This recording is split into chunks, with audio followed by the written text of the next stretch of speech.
Cozy Noah Vibes. I'm your host, Noah. Thank you for choosing to join us. Before we begin, find a comfortable position and set aside all tasks. Let's enter a state of calm together. First, let's take a deep breath. Inhale slowly, then exhale gently. Repeat a few times to deepen and regulate your breath. Now use your senses to feel every part of your body, from head to toe. Notice any tension or discomfort. Simply acknowledge their presence. Don't try to change them. As you continue to breathe deeply, let's gradually release the tension in your body, starting from the head and moving downward, gently releasing each muscle. Feel the comforting lightness, like an invisible comforting hand, gently embracing you. Shift your focus to your thoughts. Don't try to eliminate them. Just let them drift by quietly, like clouds drifting in the sky. You are merely an observer, unaffected by these thoughts. Let's take another deep breath, absorbing the peaceful and serene energy. In this moment, you are safe and tranquil. Anything can wait until tomorrow. Thank you for participating in tonight's scientific relaxation moment. May you have a peaceful night. Now, as you drift off to sleep, let's listen to a story. The Master of the Underworld, Hades. Through Hades, we catch a glimpse of the ancient Greeks' beliefs about life and death.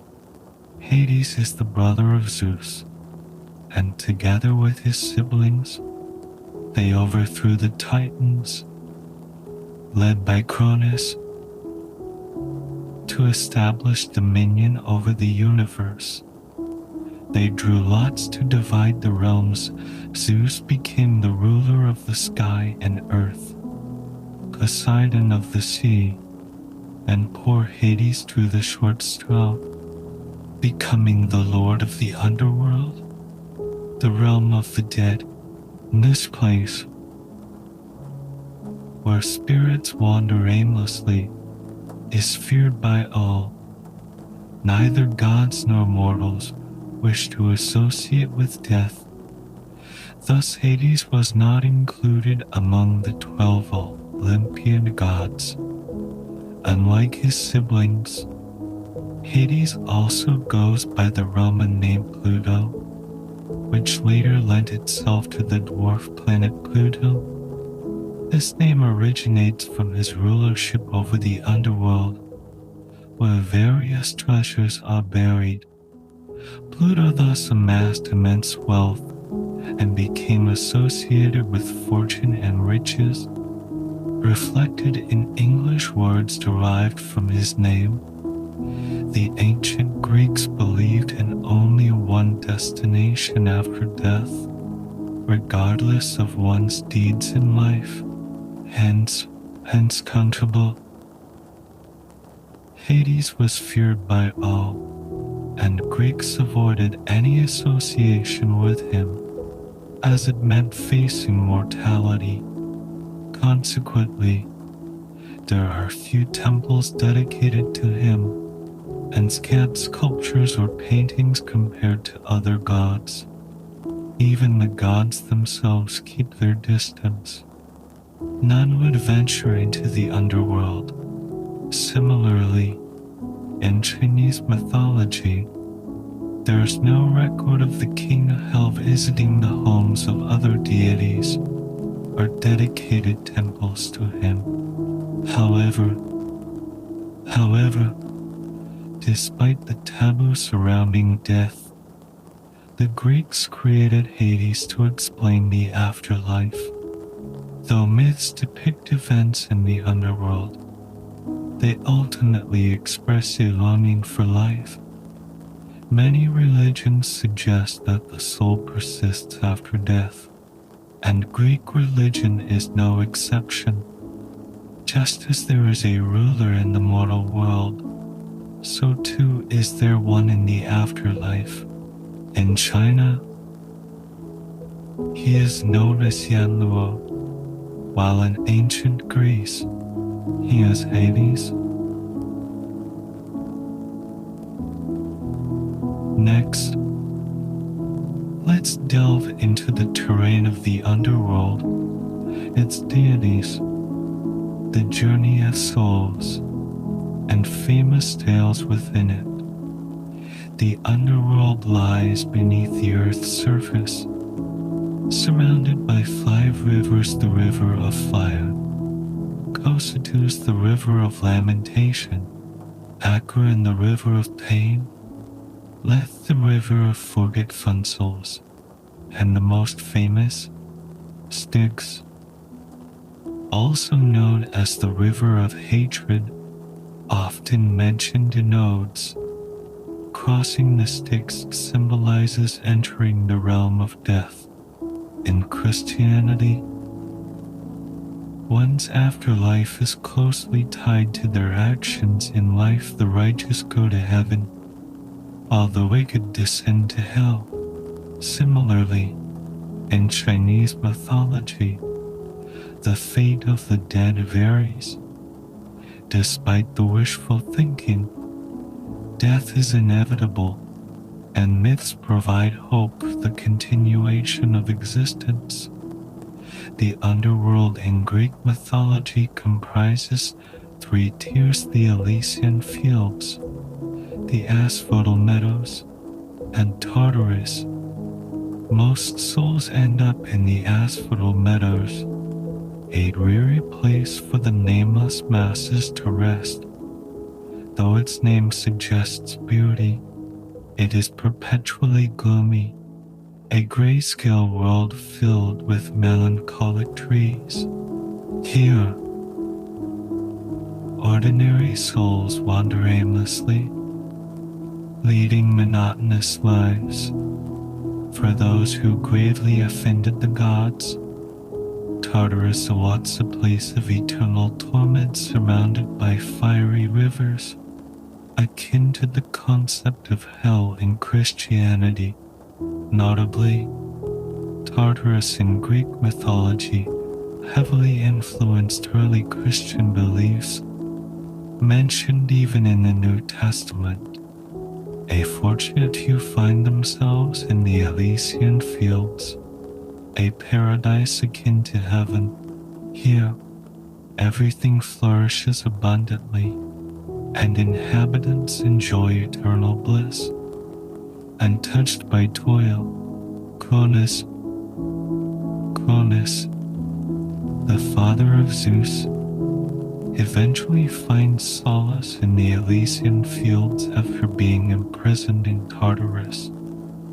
This narrative underscores the Greek reverence for filial piety, despite their individualistic ethos. Unlike Mount Olympus, the underworld constitutes an independent system with its own deities.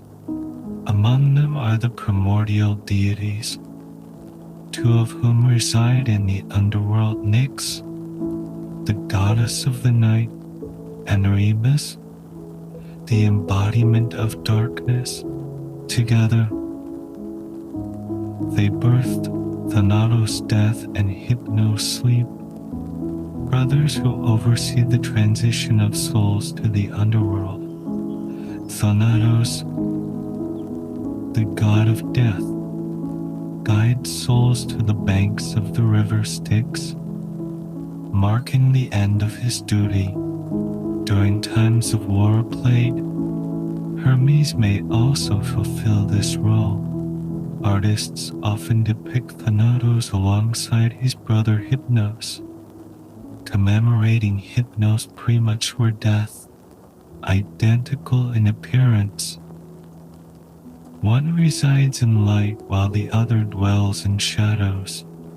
One notable artwork, Thanatos and the Woodcutter, by the French neoclassical painter Jean-François Millet, portrays death looming over an elderly woodcutter.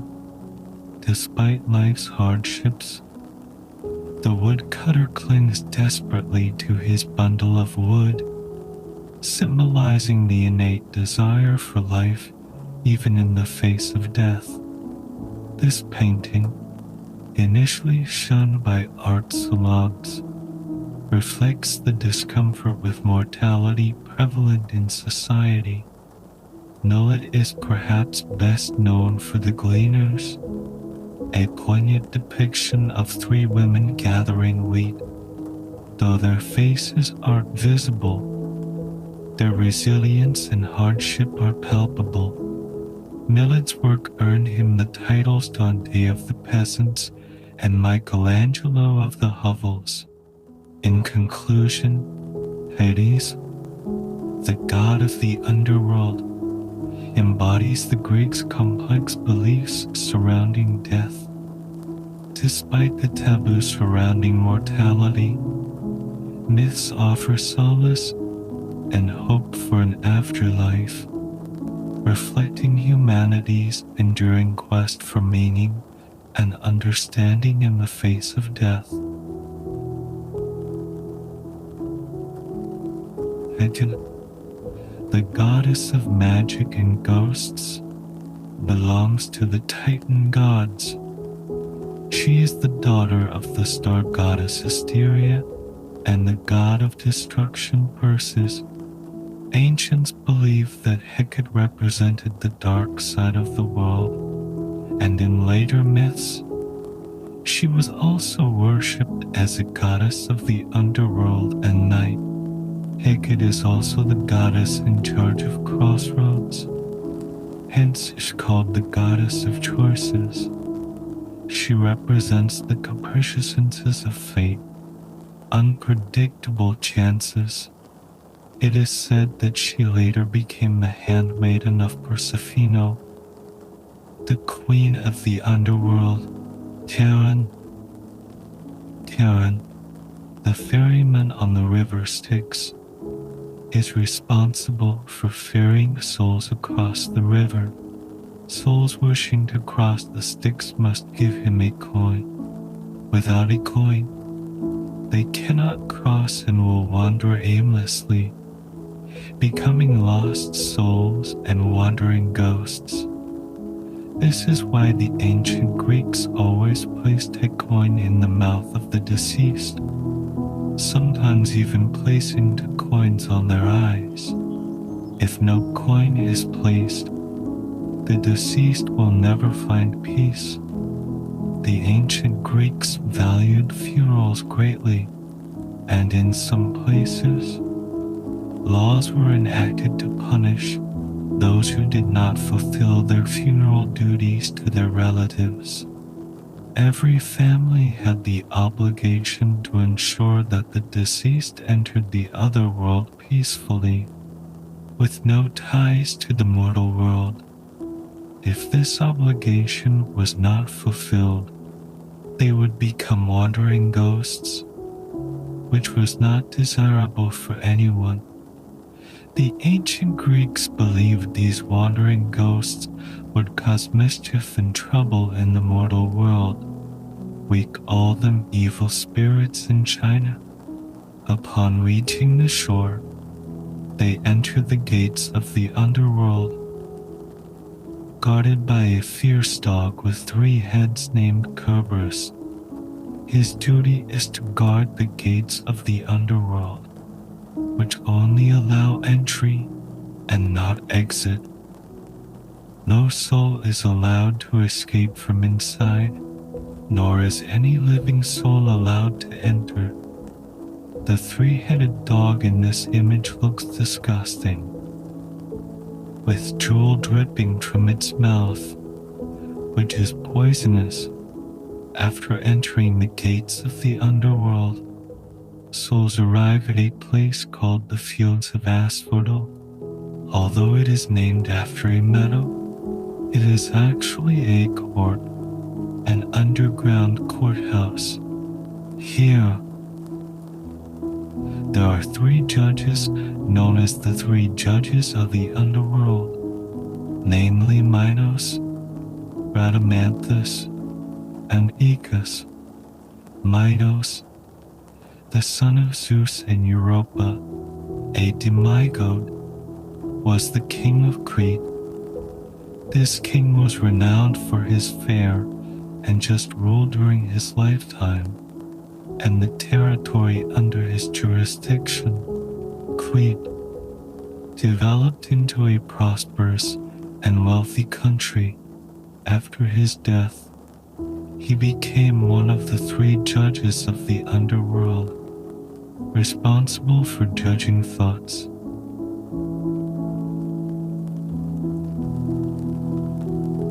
Rhadamanthus, also the son of Zeus and Europa, was the older brother of Minos, the first king of Crete. His brother Minos conspired with the sea god Poseidon to usurp his throne. This former king was forced into exile on the island of Pythia and married Alcmene, the mother of Heracles. After his death, he became one of the three judges of the underworld and reconciled with his brother Minos. He was responsible for judging speech. Aeacus, responsible for judging deeds, was the son of Zeus and the nymph Aegean, and also the grandfather of the famous hero Achilles of the Trojan War. This man was renowned for his justice and piety during his lifetime. When the entire Greece suffered from drought due to Zeus's anger, it was Aeacus who successfully prayed to Zeus on behalf of the people for rain. After his death, he became one of the three judges of the underworld. These three were renowned for their justice during their lifetimes and became deities of the underworld after death. They wielded golden scepters and judged souls based on their actions and words during their lifetime in the Fields of Asphodel when there was a dispute in judgment. Rhadamanthus and Aeacus would each decide first, and then Minos would cast the deciding vote to make the final judgment. The judgment of souls is absolute, and like when they were alive, souls undergoing judgment after death cannot hide or defend their actions. Everything a person did during their lifetime would be reviewed during judgment. These three judges of the underworld represent absolute justice, and their job is to examine the goodness or evilness of souls. In Dante's Divine Comedy, there are 18 levels of hell, and ancient Greek philosophers like Socrates and Plato reside in the first level of hell. It is gray, boring, and a cold world, similar to the plane of Asphodel. Why couldn't they go to heaven? Because they did not believe in God. Christianity had not yet been born at that time.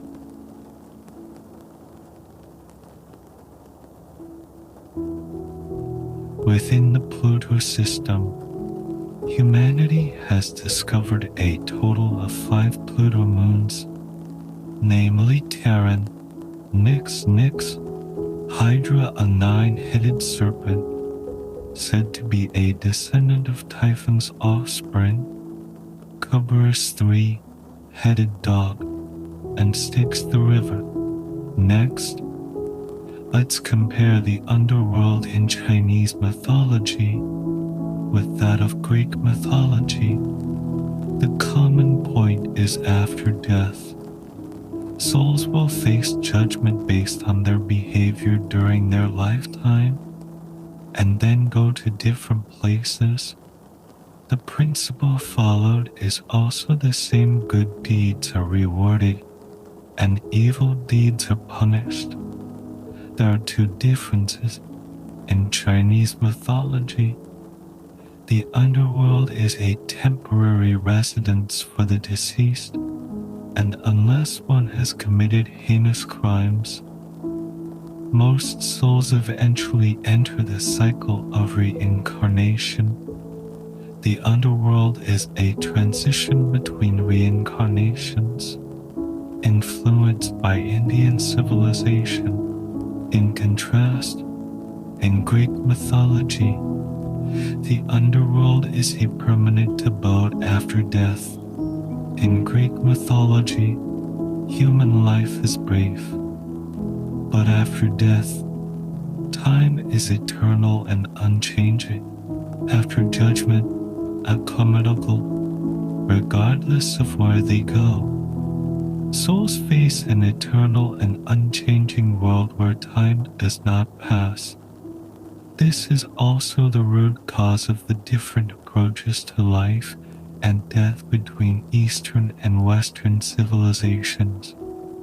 The second difference lies in the fact that in Chinese mythology, Yama is the emperor of the underworld. All the deities of the underworld are under Yama's jurisdiction. There is a separation of powers, with Yama having both administrative and judicial powers. Hades' role is somewhat like your colleagues' judicial police.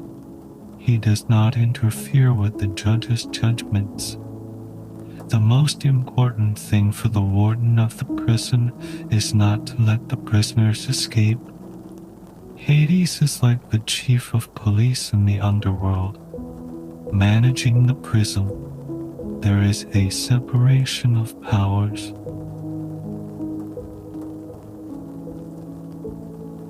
Why is Hades described as the warden of a prison? And what is the sociological significance behind it?